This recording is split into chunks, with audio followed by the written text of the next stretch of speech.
Hey, it's Jay here. I just wanted to show the rest of this collection from last week's adventure down at one of the beaches in the Gulf of Weymouth.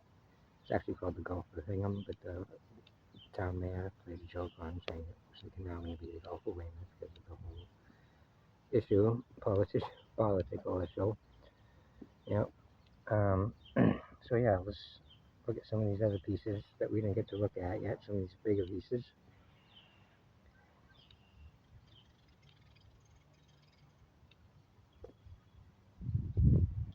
And if you notice, some of them have like points on both sides, so one side would go into the shaft, but they're not like these other points that are flat on the bottom. Like they're like this. This one I think is actually made to be in the barbed position, like these ones here, to be like a harpoon. These other ones, possibly this one too, even.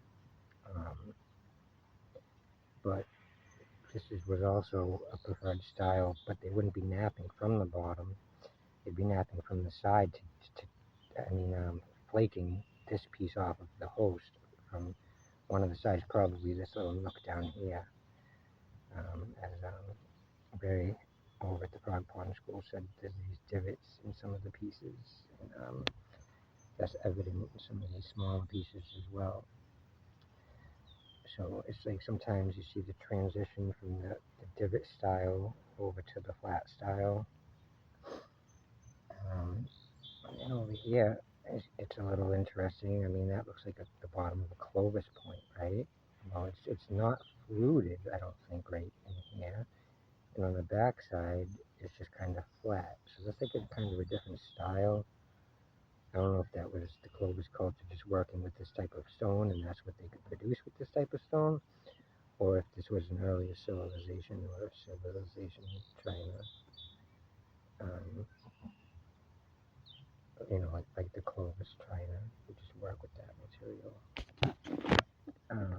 And then we get some like at a hand knives. I think this one's actually a petrified bone because of how coarse it is. You can see all those little holes. It's very light, but like at the same time hard. Not really light, but like it has that coarse cutting like feeling to it right there. And definitely the same thing with this here, but this is sedimentary stone, but they work very well. I think it's sedimentary stone, it looks like it. Very interesting shape. I mean, look at the point on this piece and the handle, and you put your finger like it's all like, it's just, like if you ask like a contractor or a developer for a specific tool, or an engineer, I have to say, an engineer, that, that could come up with something like this for that type of pressure point and this type of blade. And you just go just like that and fit in your hand perfectly. Well, and then we've got a couple of the other pieces that go on the sides of sticks to make like things they would use in the fields to cut down grass. Like this, rows of these would go on a stick like this, and it would make like shark teeth. Sometimes the bigger ones were weapons like this, or like for protection.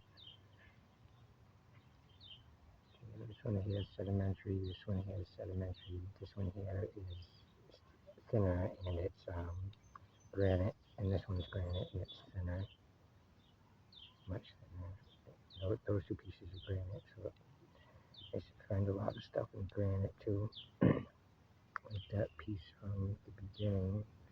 The last video, this piece here is granite, and this piece here is granite.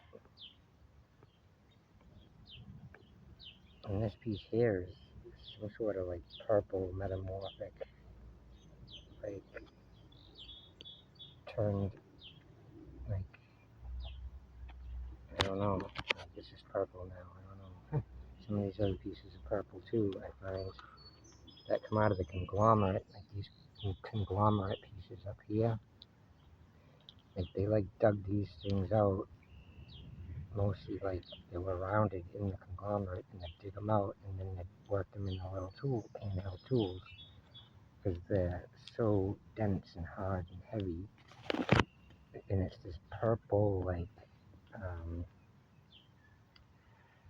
quartzite, I'm guessing, but you can see the type of tools they made out of it. Like this one here looks like a little um, scraper, like an abrasion tool.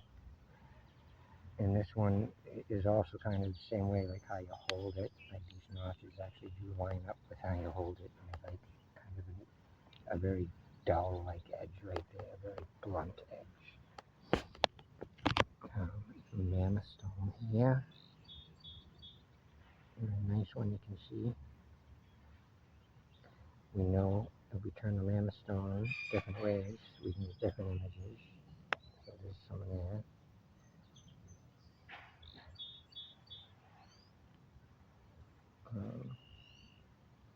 But I want to keep moving, and I haven't had these pieces for too long. I do want to show you some really cool ones, like this cool face made out of conglomerate right here, and how when you turn it, all the colors and pieces still make a face.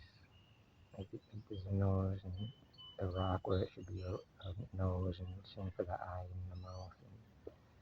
And as you turn it, it's like the shape of a skull, but the human face. This is similar. Even has a little back neck, and that's out of like a calcite or a type of quartzite or something.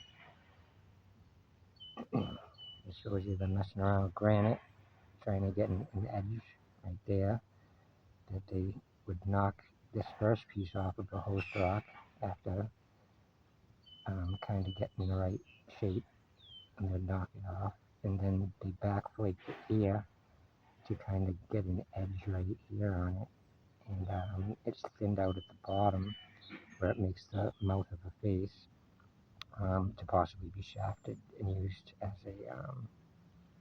a kind of blunt but crudely made spear tip. Interestingly enough, I wanted to show you a couple of these other cool pieces. This piece is really cool looking. I like the shape of this one. It's like a mini nutweight or something. So I went over those. So this one here is like a conglomerate blade, or a blade or tip. Atlantic tip or spear tip. This the duck head napper or pecker is really cool.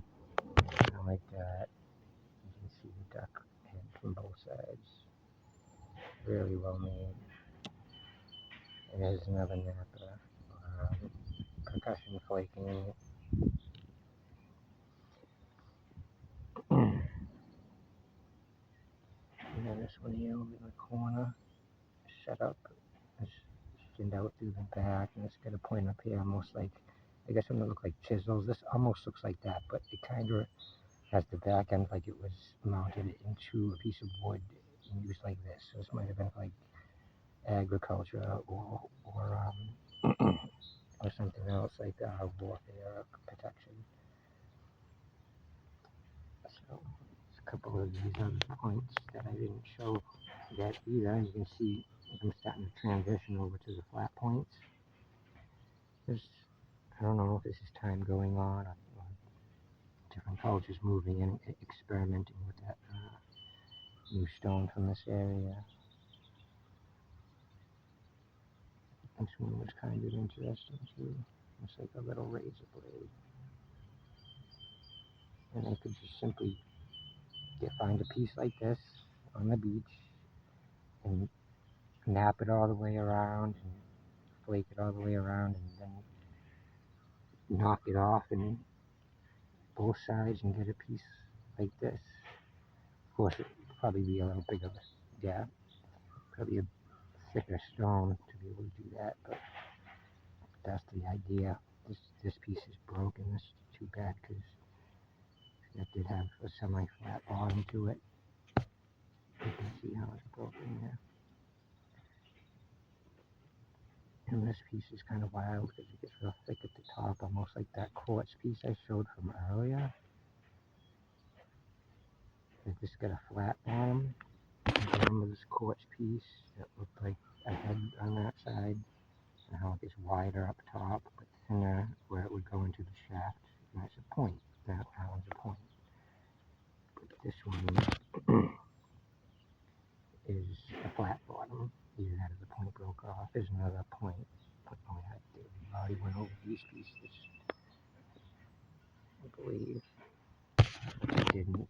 These are like the ones that I think are like scalpels, almost, like, to be on a stick, but like there's no point at the end. The cutting is on the side, like this way. So I don't know if they're like scalpel types of instruments or not. But they seem to be. They also look like feathers. I thought that was kind of cool. Some of these have like imagery, and some of them are kind of more simple. But thank you guys. I know this was kind of a longer video, and thanks for hanging in there.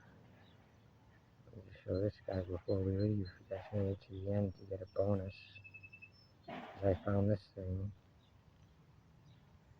with these guys.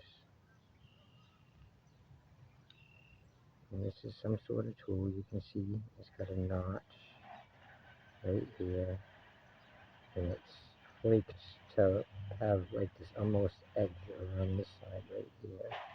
Like you could use it as a finger blade like this, and then flip it around and use that little notch for something particular. And gotta love that face, right? Alright, thank you guys for hanging in there with me, even if you made it this long. I'll show some of these other cool pieces real quick. And the duck head napper, or percussion flaker, flaking tool. Thank you guys.